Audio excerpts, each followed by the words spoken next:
today's debate is really a timely opportunity to discuss the situation of human rights in the context of the FIFA World Cup in Qatar.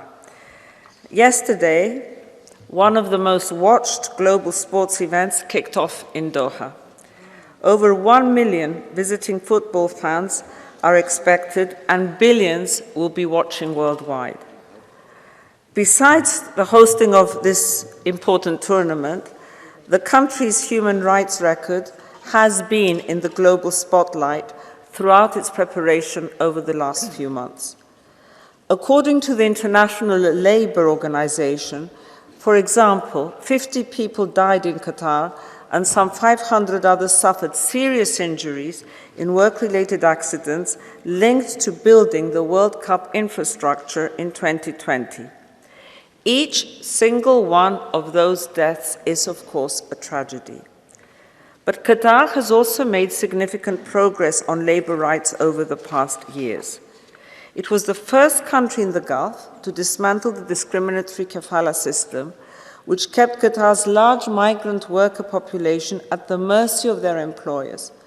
And Qatar has adopted a new law establishing a non-discriminatory minimum wage. In addition, they have ensured a stricter oversight of World Cup infrastructure projects, and in many projects, Qatar is a front-runner in this sense. What is important to notice is that the organization of the World Cup and the fact that it has made existing deficiencies become more evident have in fact accelerated labor reform in Qatar. At the same time, we all know that numerous challenges remain. Segments of the society and business community are resisting the reforms, including certain Western multinationals operating in Qatar. Thousands of migrant workers have seen their wages or work allowances cut or not paid at all, despite the government's effort and the new minimum wage legislation. Living conditions of migrant workers need improvement, and there is a need for better data collection of work-related fatalities and injuries. There are also concerns around the rights of LGBTIQ persons, either visiting football fans or, more importantly, those residing in Qatar, where homosexuality is still illegal. So yes, the human rights path for Qatar is far from complete.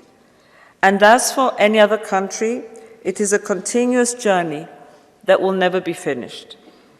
Human rights, and in particular labor rights, are key elements of the EU's bilateral engagement with Qatar at all levels.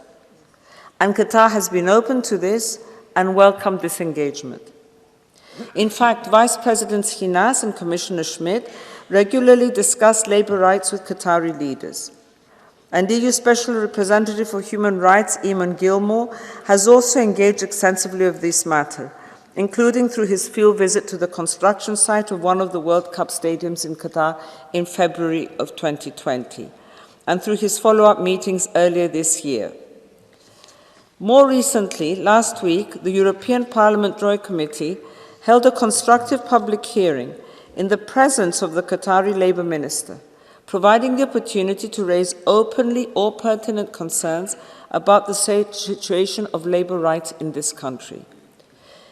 It is important that we remain engaged and continue to encourage the Qatari authorities to address those remaining challenges, with a view to ensuring the sustainability of the ongoing reforms beyond the World Cup and to the benefit of the Qatari people and all those residing in the country.